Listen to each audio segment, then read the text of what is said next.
Hello friends, just now we have discussed about Kuznets curve. Let's cover one more curve known as Lorentz curve. So what is Lorentz curve? It is basically a graphical distribution of wealth. It shows the distribution of income in an economy. And the degree of income inequality is measured through a coefficient known as Gini coefficient. See, there are basically five major and common macroeconomics goal of any government. One of those is equitable distribution of income. So to assess the distribution, Lorentz has drawn a curve. This is the curve. So on x-axis we have population, entire population. On y-axis we have national income. And the line that we are showing at 45 degree slope, that shows the perfect equality. If there is perfect equality, that means if I am considering 20%, so 20% of the population is contributing to 20% of the national income. But that doesn't happen in reality. In reality, there is always some inequality. For example, if we draw the actual income curve that is shown here, then we can see corresponding to 20% population, or we can say that 20% population is contributing only 5% in the national income. So this is basically a Lorentz curve. And Gini has devised a coefficient, has given a coefficient to determine the degree of inequality. So according to Gini, the more the distance between this perfect inequality curve and this actual income distribution, and more will be the inequality. So if we want to calculate it numerically, it will be the area between the perfect equality curve, perfect equality line and actual income distribution to the entire area below perfect equality. That will be Gini coefficient.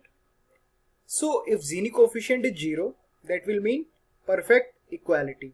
And if Gini coefficient is 1, that will mean perfect inequality. How?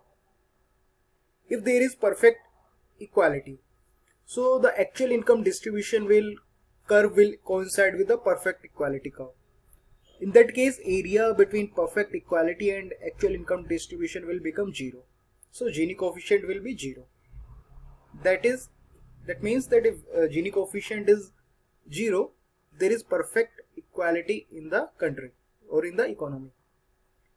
On the other extreme, if we extend this actual income distribution, we coincide this actual income distribution curve on x-axis, it will means perfect inequality. How? Here if we start from 0% population to 20%, 30%, 40%, we will find they are not contributing at all. However, on reaching to 100%, we will find that 100% people, 100 people is contributing to 100% national income.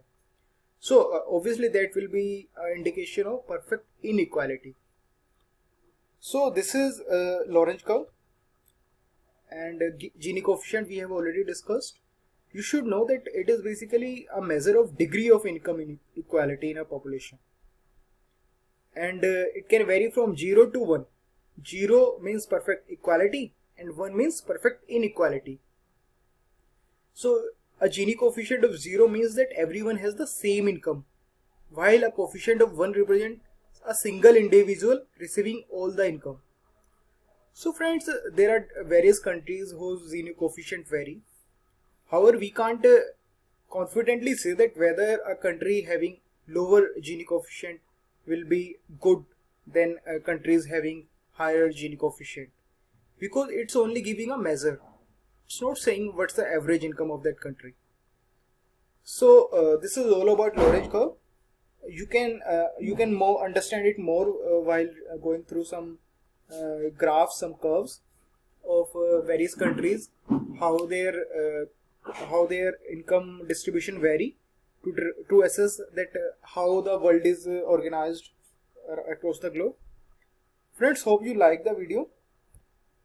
If you have any concern, if any doubts in this video, in this topic, you can ask in comment section. Please share this video with your friends. Thank you and all the very best.